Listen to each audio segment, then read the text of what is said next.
All right, let's take a look at one more property relationship. We're going to look at ABCD, this quadrilateral, heading on over to KLMN. Let's first look at the orientation. So it goes A, B, C, D, going clockwise. And the matching correlating points would be K, L, M, N, which is also clockwise. The orientation is the same. So we're looking at a rotation or we're looking at a translation.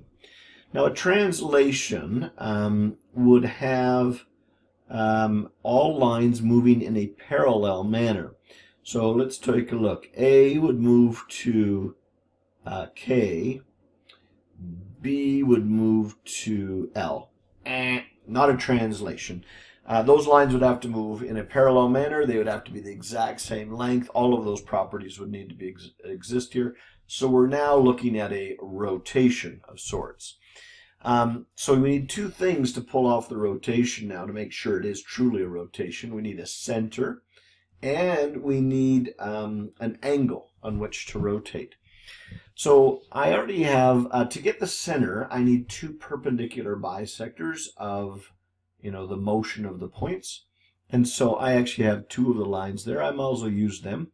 I'm going to do the perpendicular bisector of AK, and I'm going to do the perpendicular bisector of BL. Notice they gave me a point. And that point, I believe, let me beef up the size here. That point, I believe, is the center of rotation. Now let's check out if it is. I should be able to pick up a circle centered there and drag it to B, say, and it should go through N. And it does, because they are on the same circular path, or to A for that matter, and A would travel and land at K, and so on, and B would land at L, and C would go to M. So we are on the right track. This is definitely a rotation. So now the last thing is to determine the size of the rotation. So what you can do is we need an angle of motion. So I'm going to say, how big is the angle from A to the center to K? Right? Because A is going to map, and I'll bring out my circle one more time for you.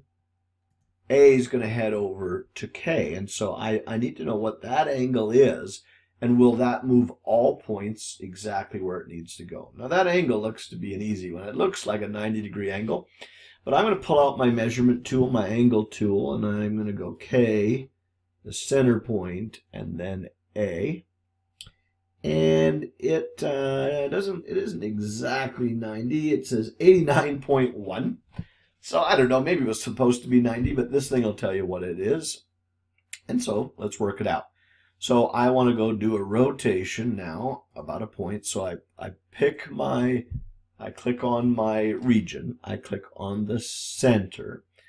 And it says put it in an 89.1. I don't know, I'll put in what they told me, and I'm going to go clockwise.